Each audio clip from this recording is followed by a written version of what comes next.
What are some of the most underrated items in Rust? These are items I don't see enough players using, which can give you an edge in the wipe. Hey guys, Jfarr here, and let's get started. Starting off, we have the metal detector. Typically, this item is a little boring compared to just going out and getting loot elsewhere.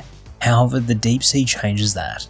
The metal detector has a whole new loot table inside the deep sea, offering some insane loot, like high velocity rockets, a semi-rifle, a semi-pistol, and a bunch of ammo and materials.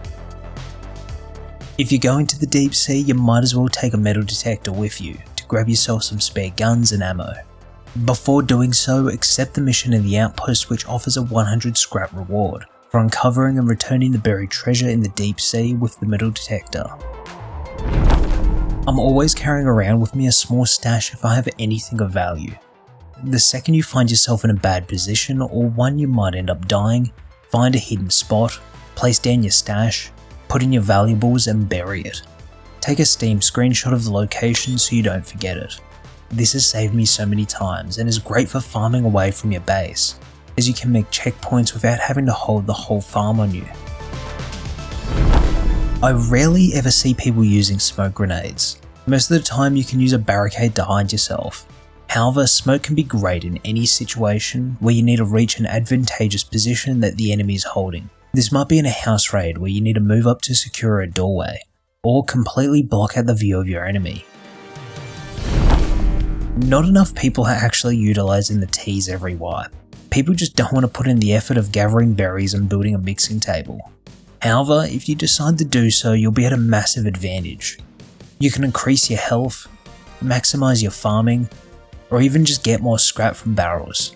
If you have these effects applied, you're already doing better than the majority of other players you'll meet. I have a full mixing table guide if you would like to learn more. Players just aren't using nail guns enough. Early game, they can be incredibly effective at taking out your competition without needing to risk anything of worth. Considering how cheap they are, you can even craft one from the outpost by smacking down the road signs and recycling the components for scrap, then purchasing the resources to craft the nail gun. You can then take the nail gun down to the underground tunnels and take out some scientists for some quick gear. Everyone's always talking about the hollow sight and its 1.5 times zoom. However, sometimes you don't always want that. You can see the simple sight actually zooms out when compared to the iron sight. What this means is, for close quarters fighting like indoors, it's going to be much easier to control and aim around. For example, the smaller your FOV, the more you'll need to move your mouse to fight the recoil. Now swap that out for a simple handmade sight and it's much easier, as the target is smaller on your screen, requiring less movement. It's also got the bonus of being cheap to craft. Whenever I'm going near the water, I always try to bring a diving tank on me. I can't tell you the number of times we've been ambushed in the water and having a diving tank save me. Without it, the enemies will just wait around for you to catch a breath and kill you. You can combine it with flippers for faster movement. It can also be used for oil rig, cargo, the deep sea, barrel farming, and just the usual boating around. In the right scenario, the gas compressor can overhaul your ranged weapon into an absolute beast, and not enough players are using it. I've got a full video on its stats, however you'll find in close quarters and DPS it makes the gun worse. But due to the higher damage, less shots to kill and faster velocity, in range combat it turns your rifle into an absolute powerhouse. If you're using an M39, you'll absolutely want this attachment, as it feels so good to use along with the added bonus of saving you ammo, due to it requiring less shots to kill. You always hear people rave about the Wolf Headdress due to its versatility and protection, as it's a one slot item. However, in almost every way the Riot helmet is just a better pick. It is better melee, radiation and bite protection, and can still be used with a bandana. As for projectile protection, you can craft them with the chance to get 3 insert slots. If you include wooden armor inserts, it will make it 2% better compared to the Wolf Headdress, which doesn't feature any insert slots. Additionally, you could further upgrade this to metal inserts when you find some, for a max of 37% protection. I'd even go to say the Riot helmet is easier to craft, as it doesn't require a wolf skull, although it does require an unlock from a level 1 workbench, compared to the Wolf Headdress, which can always be crafted. The Bota Bag is often forgotten about, as water isn't really a concern. However, you can also use it for healing when you're low on health.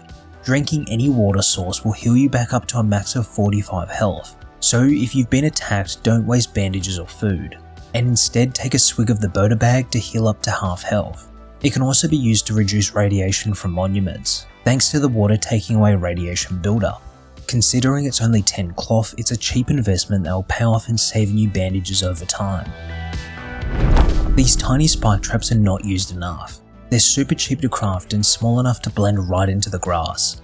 You can use them in bushes and grass fields to slow or hurt enemies who aren't paying attention. You can also use them while being chased, since it's small enough to blend into the grass. For another bonus, they can be placed on boats, allowing you to slow down your enemies or filter them through a specific path. Most players almost always stick with the default arrows, as they're easy to craft. However, if you're going down the tier 1 path anyway, you can branch off to unlock the fire arrows. Putting in just a little bit more effort to craft them can pay off big time. Not only do they do additional fire damage, but they also have a larger hitbox and do radius damage. This makes them great for hitting moving targets or on horseback, especially when using a mini crossbow. Along with fighting players, you can also use them to quickly take out SAM turrets, whether that's player-built ones or the turrets found at monuments. They can also be used to temporarily block off pathways to stop attackers from rushing in. And that's it. Thanks guys for watching, and I hope to see you in the next one.